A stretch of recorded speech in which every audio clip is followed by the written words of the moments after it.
Olá, meu nome é Gustavo Rodrigues e o nosso grupo, que é formado por mim, pelo Matheus Marafiga e pelo Helder Ruiz, ficou responsável de abordar o caso amianto. De forma a deixar mais organizada a nossa apresentação, nós dividimos em 3 partes, em que o Matheus fará uma introdução, abordando os aspectos dos controles de constitucionalidade adotados aqui no Brasil. O Helder, em um segundo momento, falará especificamente do caso amianto, qual controle foi adotado e as partes envolvidas no caso, bem como uma breve explicação sobre o mérito da causa, e por fim, abordarei então as teorias que foram usadas nesse julgamento. Então, dando início à nossa apresentação, o Matheus fará a introdução. Olá, meu nome é Matheus Marafiga, eu sou acadêmico de Direito do 6º semestre na Faculdade de Direito de Santa Maria, a FADISMA. O controle de constitucionalidade tem como finalidade zelar pela supremacia da Constituição, assegurando a proteção e a supremacia da lei maior. O Brasil adotou o sistema jurisdicional misto, ou seja, ele é realizado pelo Poder Judiciário tanto de forma concentrada como de forma difusa. O nosso trabalho é a respeito de decisões proferidas pelo Supremo Tribunal Federal a respeito de leis que regulavam a extratação de amianto no âmbito do Estado do Rio de Janeiro e busca observar as modulações de efeito ocorrida nos referidos julgamentos. A Constituição Federal é suprema em relação às demais normas do ordenamento jurídico brasileiro, que devem ser todas elaboradas em conformidade ao texto constitucional.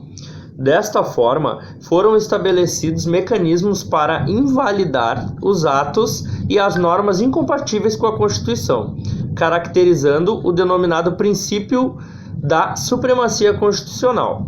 A partir de então, foi desenvolvido o controle de constitucionalidade brasileiro. O Brasil adotou o modelo de controle de constitucionalidade misto, isto é, combinam-se simultaneamente o controle difuso, de origem americana, e o controle concentrado, de origem europeia. Portanto, nesse método misto de controle de constitucionalidade, a fiscalização pode ser realizada tanto de forma difusa, por todos os juízes, como de forma concentrada, pelo Supremo Tribunal Federal. Meu nome é Helder, eu sou acadêmico regular do 6º semestre do curso de Direito da Faculdade de Direito de Santa Maria. Hoje nós vamos falar um pouco sobre a ADI assentada sobre o número 3.406 e 3.470, que foi proposta perante o STF, obviamente devido à sua competência. Bom, sabe-se que dentro da celeuma judicial existem conflitos morais de direito perceptíveis e questionáveis, bastante questionáveis. Por isso, ao analisar o julgamento da ação direta da inconstitucionalidade, assentada sob o número 3.406 e 3.470, enxerga-se então uma briga bastante corriqueira ao magistrado brasileiro, que é um conflito de direito que se torna bastante comum e, portanto, deve-se analisar qual seria o mais relevante ao caso concreto. Na presente lide, deve-se preservar então a liberdade econômica ou a saúde dos trabalhadores na indústria. No documento inicial da DI, em sede de controle concentrado de constitucionalidade, proposta pela Confederação Nacional dos Trabalhadores na Indústria, CNTI, em face do governo do Estado do Rio de Janeiro, e, uma vez que é em face de uma lei estadual, também se propõe contra a Assembleia Legislativa do Estado do Rio de Janeiro. Discutiu, então, a constitucionalidade, a inconstitucionalidade, melhor dizendo, estrutural da Lei nº 3.579 de 2001, vez que a produção e comercialização do produto amianto formariam substâncias cancerígenas prejudiciais ao organismo dos seus trabalhadores. Neste viés, então, foram intimados o governador do Estado do Rio de Janeiro e a Assembleia Legislativa do mesmo Estado, a fim de que apresentassem as suas razões de defesa e que, então, acreditavam ser o porquê da propositura daquela lei, naquela data, e os seus efeitos. Um pouco sobre o mérito da ação, a fim de contextualizar tanto a parte de direito material quanto do direito processual. As ações diretas de inconstitucionalidade devem ser propostas perante o STF, justamente porque uma lei estadual que confronta uma norma constitucional, deve então ser discutida pelo Supremo Tribunal Federal aqui no Brasil. Bom, então após a explanação aí do Matheus e do Helder, o que nós observamos é que, nesse caso, quando o plenário da Corte enfrentou então essa ação de controle concentrado, ela acabou por maioria declarar incidentalmente a inconstitucionalidade do artigo 2º da Lei Federal, com efeitos vinculantes e erga omnes. Só que em determinado momento, depois lendo o julgado, o Alexandre de Moraes, ministro Alexandre de Moraes, ele provoca o colegiado ali, indicando que os efeitos ele seria de alguma forma errado, por causa que naquele momento, ainda que estivesse havendo a declaração incidental e deixando inconstitucional essa lei do estado do Rio de Janeiro, alguns outros estados ainda assim continuavam extraindo amianto de forma legal, né? Então, durante o julgamento ali, a primeira teoria que vem ser ventilada é pelo ministro Gilmar Mendes, em que ele diz que haveria então uma mutação do inciso 10 do artigo 52 da Constituição, e que, na verdade, o controle incidental ele passaria a ter uns efeitos erga omnes e não efeito inter partes, né? Na leitura do ministro Gilmar Mendes, esse artigo da Constituição ele passou a ter essa mutação a partir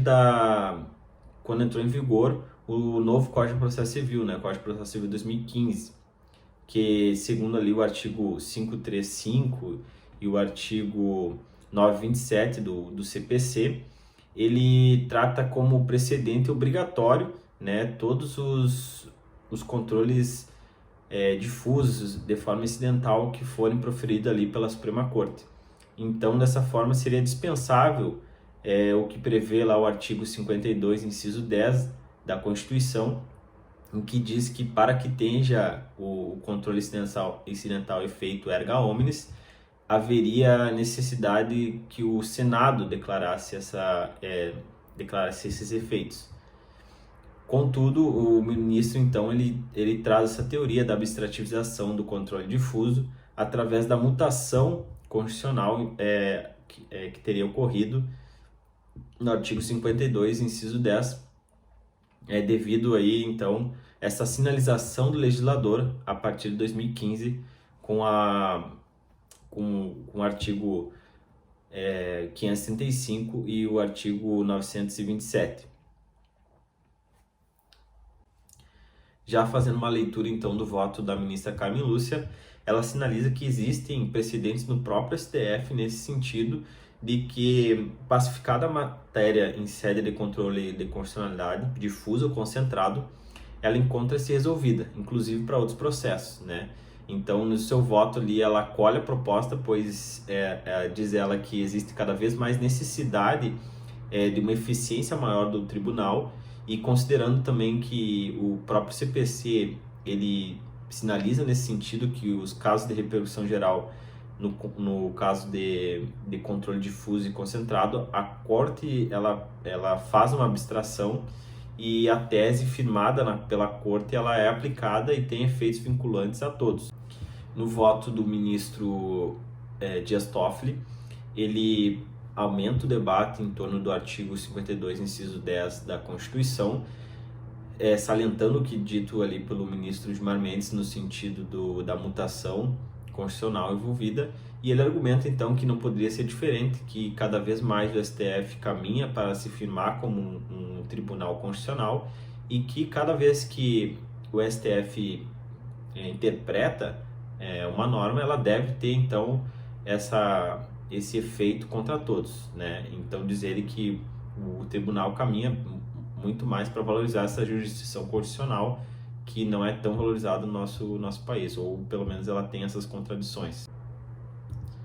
Já no voto do ministro Marco Aurélio, ele vem contra as outras posições, no sentido que ele diz que o artigo 52, inciso 10 da Constituição, ele ainda tem vigência, e que o que é maior, a lei maior do nosso país ainda é a Constituição. Então, independente se o CPC ele traz essa, digamos, abstrativização do controle difuso, ainda o que vigora é o que está escrito na Constituição. E, portanto, ele discorda dessa mutação constitucional ventilada pelo ministro Gilmar Mendes. Bom, então, concluindo, podemos sinalizar 3 pontos principais no caso amianto. O primeiro é a questão da mutação constitucional do artigo 10, ainda que não tenha sido pauta, né, a questão principal não era essa na DIN, mas a declaração de inconstitucionalidade da lei do Rio de Janeiro